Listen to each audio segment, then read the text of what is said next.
uma notícia importante no Globo, no Estadão e na Folha, né, sobre o desemprego no Brasil. Né? Eu estou achando que o que eu peguei aqui é, sei lá de quem é, daqui a pouco a gente descobre juntos. Né? Se é da Folha, se é do Globo, se é do Estadão. Mas olha só. Sobre o desemprego. Taxa de desemprego recua, mas renda média é a menor desde 2012. Reabertura da economia levou à queda da taxa de desemprego para 12,6%, mas inflação e vagas informais derrubam a renda. Então, essa matéria estava no Globo, página 15 do Globo, e também saiu no Estado e na Folha de São Paulo. Estadão. Desemprego recua para 12,6%, mas renda tem queda histórica. Pesquisa Nacional por Amostra de Domicílios Contínua, PNAD contínua, do IBGE, mostra que, no trimestre, 3,592 milhões de brasileiros conseguiram trabalho. A renda, porém, teve a maior queda da série histórica, de 11,1%. O Brasil ainda tem 13.453.000 desempregados. E a Folha também vai falar do desemprego hoje. Deixa eu só achar aqui. Revisão aponta que Brasil fechou vagas em 2020. Mercado 2, página 4. Bom, gente, essa questão da crise econômica, do desemprego, da crise econômica, só como acabei avançando muito na pauta da Covid, só chamar atenção para alguns pontos. Primeiro, a crise do emprego não é posterior à Covid, é anterior à Covid.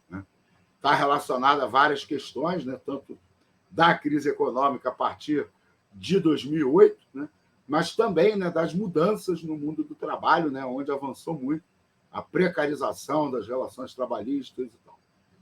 2, a crise econômica também é agravada pela pandemia, mas a origem dela é anterior à pandemia.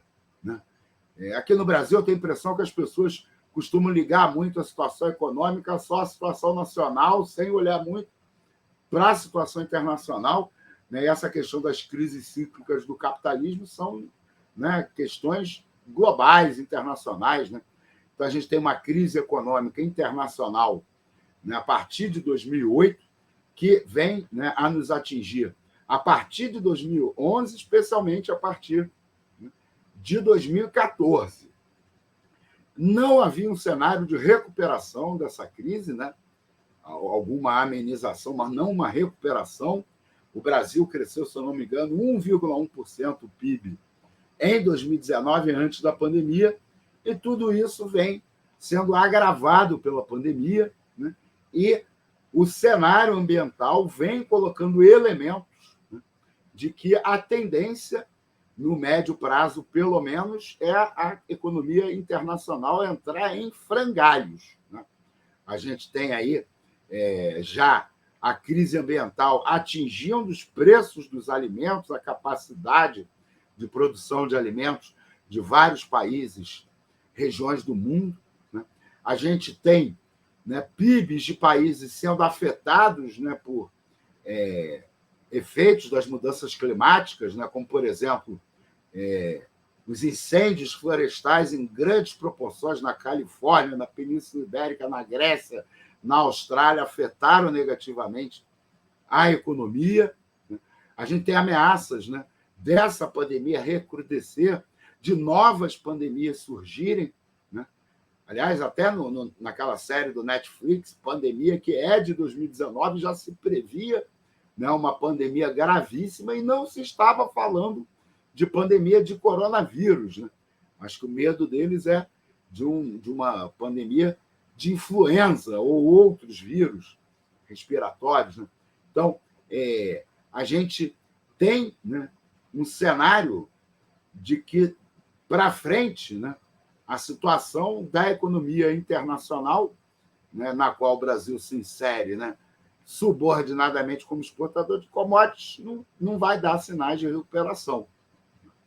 Outra coisa importante para a gente ressaltar sempre, que essa crise não é igual para todos, né? Quando a gente viu crescer o desemprego, né?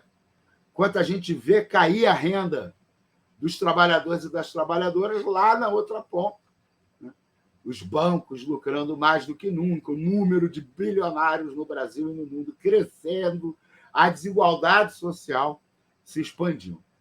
E, por fim, sempre importante lembrar que esse número de desempregados, né, na verdade, representa o número de pessoas, né, que procurou emprego, se eu não me engano, nas 2 últimas semanas e não encontrou, né? Isso não representa o número de pessoas que poderia estar trabalhando, que gostaria de estar trabalhando, né, mas que desistiu de procurar emprego, ou foi se empregar na criminalidade, ou foi se empregar, né, na prostituição, ou foi se empregar, né, em atividades informais, né? Isso aí não é registrado, né, por esse número de desempregados, né? Então, né, nas últimas semanas, 13.453.000 brasileiros e brasileiras procuraram emprego e não encontraram. De maneira nenhuma, nem os ilegais informais.